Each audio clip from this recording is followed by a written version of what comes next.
Hello and welcome to this short presentation about why we die and exactly what death is.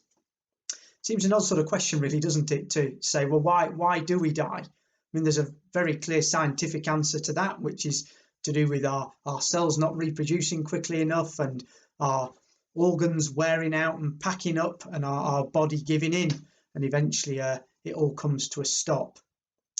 Same as the rest of the animal kingdom, I guess, from that point of view. But the Bible gives us a much more important reason as to why it is that we die. And it's a reason that doesn't apply to the rest of the animal kingdom. And it's simply this, that death for man and woman was introduced as a result of their disobedience to God, what the Bible calls sin. It was a pivotal moment, really, in human history. And it's recorded for us in Genesis chapter 3, right back at the beginning there, when we find out that the man and the woman ate from the fruit of a tree that had been forbidden them by God.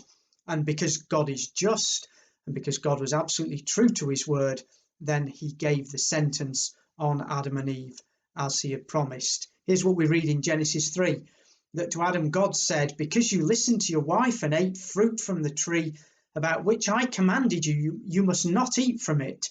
Cursed is the ground because of you. Through painful toil, you'll eat food from it all the days of your life. It will produce thorns and thistles for you, and you will eat the plants of the field. By the sweat of your brow, you will eat your food until you return to the ground, since from it you were taken. For dust you are, and to dust you will return."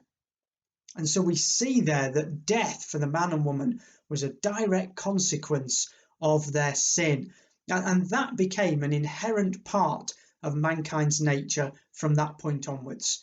Men and women, ever since that time, have been born with both a propensity to disobey God, to sin, and with a nature that is dying and will result, without exception, in every man and woman dying one day. And the Apostle Paul, when we get to the New Testament in his letter to the Romans, makes that absolutely abundantly clear to us.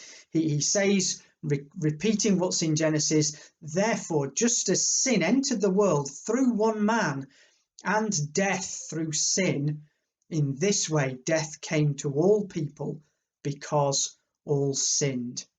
And in fact, Paul has said just a couple of chapters earlier that all have sinned and fall short of the glory of God. Now, it's really important that you and me, we understand why it is that we die, and we appreciate what the Bible's telling us, because once we understand the reason why we die, then we'll appreciate better that death for every one of us comes about because of our disobedience, that death is not a good thing. Death isn't some kind of gateway to a better life. It's not a doorway into some kind of exalted existence. Death was introduced as a punishment for disobedient behavior. And it still is that today. Like Paul's going to go on and say in Romans chapter 6, the wages of sin is death. We earn death every time we do something that's disobedient to God. If that's the reason why we die, and death isn't some great thing, then it shouldn't surprise us then to find in the rest of the Bible that the message about death is that death is the cessation of life. That there's nothing that carries on when we die. Nothing goes on living afterwards. There's no consciousness that continues for you and me when we die. David, the psalmist, was worried about dying because he says to God, "For in death there is no remembrance of you. In the grave, who will give you thanks? Nobody, because there's nothing there to give thanks to God." And his son Solomon writes some years later in Ecclesiastes that the living know that they will die, but the dead know nothing, and they have no more reward, for the memory of them is forgotten. Also their love, their hatred, and their envy have now perished. Never more will they have a share in anything done under the sun. So he says, whatever your hands find to do, do it with your might, for there is no work, nor device, nor knowledge or wisdom in the grave where you are going. And that, in those words there, is the stark reality of death to which you and me and everybody else are all heading. But unfortunately, like the serpent who told the lie in the first place, said to the woman, no, you won't die.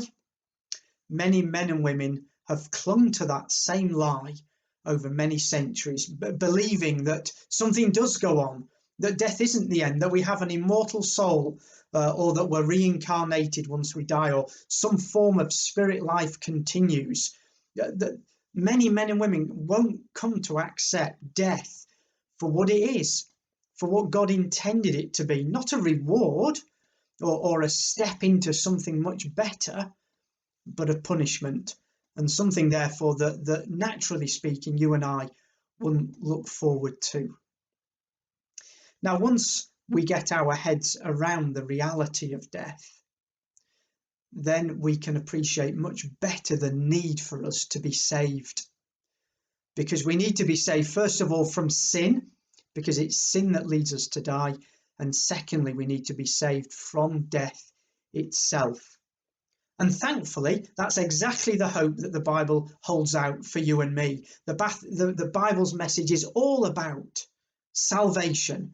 From the point where man and woman sinned and were condemned to die, God sets in process his plan to save men and women from those very things.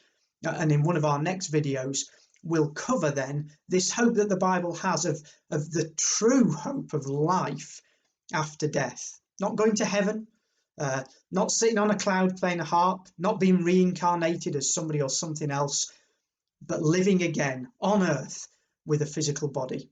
And we'll come back to that in a future video. Thank you.